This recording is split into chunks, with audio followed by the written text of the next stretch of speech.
And today marks the first anniversary of President Obama ending juvenile solitary in the federal prison system. Obama took the action in response to the case of New York City teenager Kalief browder, who committed suicide in 2015 at the age of 22. In 2010, when Kalief was just 16, he was sent to Rikers Island without trial on suspicion of stealing a backpack. He always maintained his innocence and demanded a trial. Instead, he spent the next nearly 3 years at Rikers, nearly 800 days of that time in solitary confinement. Here in Park City at the Utah Sundance Film Festival, Democracy Now! Got an exclusive interview with Jay-Z as he premiered his new docu-series, Time, the Kalief browder story. Jay-Z, you called Kalief a prophet. Why?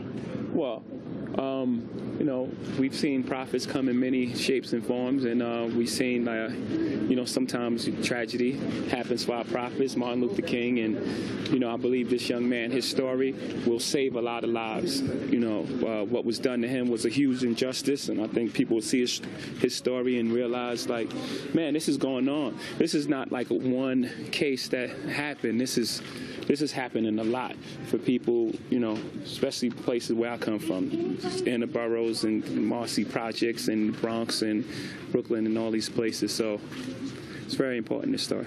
You knew Kalief. What were your thoughts when he committed suicide? I wouldn't say I knew him. You know, I heard about his story and I reached out to him and I met him, came to my office. The way this all happened was really, we'll explain that another time, but it was meant to happen. And he came to my office, and I just, you know, wanted to see him and tell him that, give him encouragement for what he had just, for those 3 years of his life that he had missed, and, you know, just offer encouragement and anything I could do for him. Do you think Rikers should be closed? Oh, man. Well, if anything like that is happening, if that happens to one kid, any place that can happen to any kid should be closed. That was Jay-Z, executive producer of Time, the Kalief browder story, which premieres on Spike TV on March 1st.